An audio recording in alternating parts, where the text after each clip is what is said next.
Olá, meus irmãos, sejam muito bem-vindos. Esse aqui é o seu canal Abra a Sua Bíblia. Meu nome é Alan Alves e venho trazer mais um capítulo do livro de Atos, agora o capítulo 9. Então, abra a sua Bíblia. Enquanto isso, Saulo ainda respirava ameaças de morte contra os discípulos do Senhor. Dirigindo-se ao sumo sacerdote, pedindo-lhe cartas para as sinagogas de Damasco, de maneira que, caso encontrasse ali homens ou mulheres que pertencessem ao caminho, pudessem levá-los presos para Jerusalém.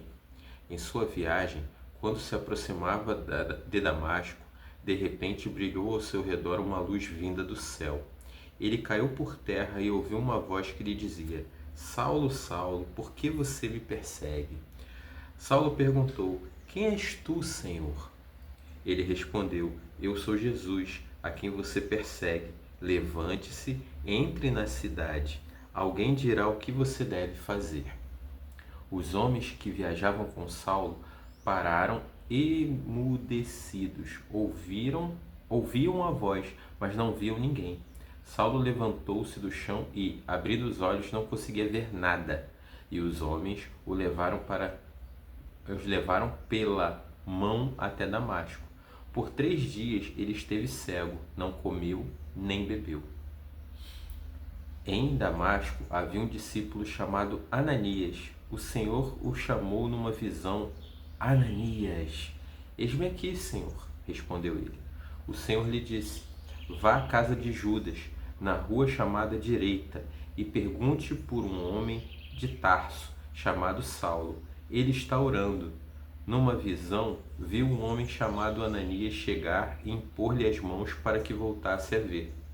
Respondeu Ananias: Senhor, tenho ouvido muita coisa a respeito desse homem e de todo o mal que ele tem feito aos teus santos em Jerusalém. Ele chegou aqui com a autorização dos chefes dos sacerdotes para prender todos os que invocam o teu nome. Mas o Senhor disse a Ananias: Vá, este homem é meu instrumento escolhido para levar o meu nome perante os gentios e seus reis, e perante o povo de Israel. Mostrarei a ele quanto deve sofrer pelo meu nome. Então Ananias foi, entrou na casa, pôs as mãos sobre Saulo e disse: Irmão Saulo, o Senhor Jesus, que apareceu no caminho por onde você vinha, enviou-me para que você volte a ver e seja cheio do Espírito Santo. Imediatamente, algo como escamas caiu dos olhos de Saulo e ele passou a ver novamente. Levantou-se, foi batizado e, depois de comer, recuperou as forças. Saulo passou vários dias com os discípulos em Damasco. Logo começou a pregar nas sinagogas que Jesus é o Filho de Deus. Todos os que os ouviam ficavam perplexos e perguntavam: Não é ele o homem que procurava destruir em Jerusalém aqueles que invocam este nome? E não veio para cá justamente para levá-los presos aos chefes dos sacerdotes? Todavia, Saulo se fortalecia cada vez mais e confundia os judeus que viviam em Damasco, demonstrando que Jesus é o Cristo. Decorrido muitos dias, os judeus decidiram de comum acordo matá-lo, mas Saulo ficou sabendo do plano deles. Dia e noite eles vigiavam as portas da cidade a fim de matá-lo, mas os seus discípulos o levaram de noite e o fizeram descer num cesto através de uma abertura da muralha. Quando chegou a Jerusalém, tentou reunir-se aos discípulos, mas todos estavam com medo dele, não acreditando que fosse realmente um discípulo. Então Barnabé o levou aos apóstolos e lhes contou como, no caminho, Saulo vira o Senhor, que lhe falara, e como em Damasco ele havia pregado corajosamente em nome de Jesus. Assim, Saulo ficou com eles e andava com liberdade em Jerusalém, pregando corajosamente em nome do Senhor. Falava e discutia com os judeus de fala grega, mas estes tentavam matá-lo. Sabendo disso, os irmãos o levaram para Cesareia e o enviaram para Tarso. A igreja passava por um período de paz em toda a Judéia, Galiléia e Samaria. Ela se identificava e encorajava pelo Espírito Santo, crescia em número, vivendo no temor do Senhor.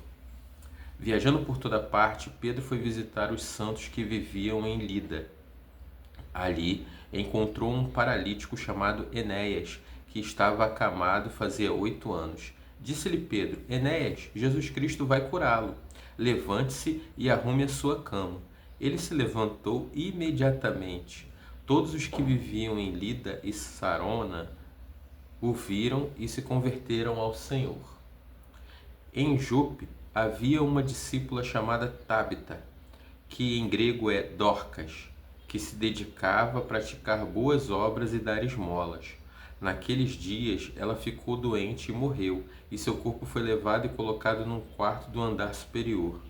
Lida ficava perto de Jope e, quando os discípulos ouviram falar de que Pedro estava em Lida, mandaram-lhe 2 homens dizer-lhe: Não se demore em vir até nós. Pedro foi com eles e, quando chegou, foi levado para o quarto do andar superior. Todas as viúvas o rodearam, chorando e mostrando-lhe os vestidos e outras roupas que Dorcas tinha feito quando ainda estava com elas. Pedro mandou que todos saíssem do quarto. Depois ajoelhou-se e orou. Voltando-se para a mulher morta, disse: Tabita, levante-se. Ela abriu os olhos e, vendo Pedro, sentou-se. Tomando-a pela mão, ajudou-a a pôr-se em pé. Então, chamando os santos e as viúvas, apresentou-a viva. Este fato se tornou conhecido em toda a cidade de Jope, e muitos creram no Senhor. Pedro ficou em Jope durante algum tempo, com um curtidor de couro chamado Simão. Glória a Deus por essas palavras. Que essas palavras invadam os nossos corações e que hoje você consiga meditar sobre isso. É muito bom ouvir da palavra, é muito bom ler da palavra. Então, eu estou aqui fazendo essa leitura por ordem de Deus, mas eu também te dou um conselho vindo de mim. Abra a sua Bíblia, pois quando você abre a sua Bíblia e lê a sua Bíblia, você comunga com aquilo que o Senhor quer que você e que eu saibamos. Que Deus abençoe o seu dia e que Deus esteja em tudo que você faça. Até a próxima leitura bíblica e que Jesus abençoe. Tchau, tchau.